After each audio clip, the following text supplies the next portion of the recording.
The wonder and romance of war. From an objective point of view, whatever Stuart thought he was doing, it was not this. He wasn't charging his troops in the classic romantic manner depicted in Hollywood movies. From General Lee's point of view, he was protecting Ewell's left flank from the potential of a Union cavalry attack coming from the direction of the York Road.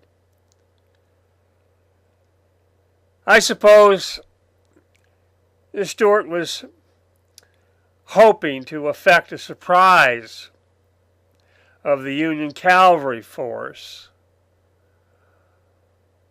which amounted, as a practical matter, to the same thing: protecting Ewell's flank. Stuart wasn't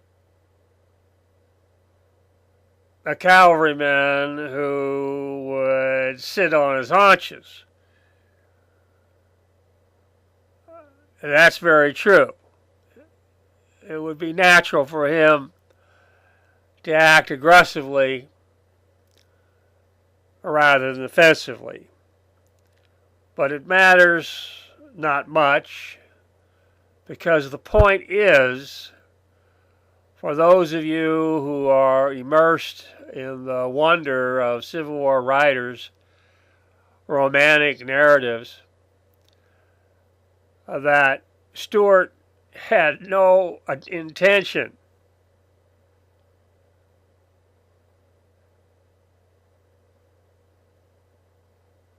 of doing to Meade's army what Marshal Ney and Napoleon's thought he was going to do to Wellington.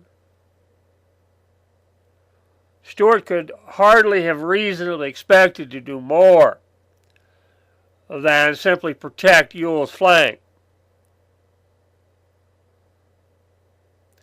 Stuart was outmanned and outgunned.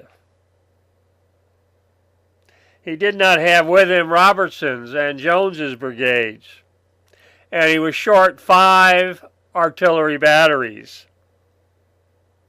And his lead brigade, Jenkins, under the command of Ferguson, was operating with very little ammunition. Hardly 10 rounds for their infill rifles per man.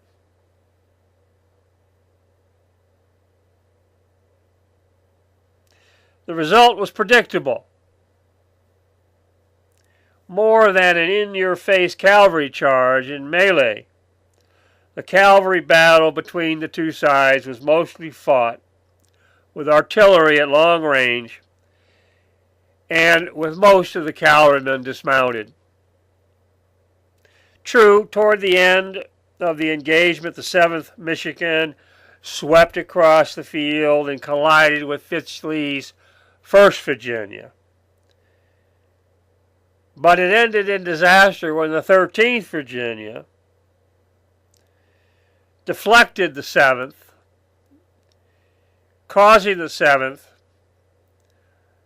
to slam into a post and rail fence, which turned the regiment into pulp, a mass of tumbling men and horses. And the men from then on fought mostly hand-to-hand with the dismounted troopers of Fitzlee's regiments, and the ragged fighting went on until dusk.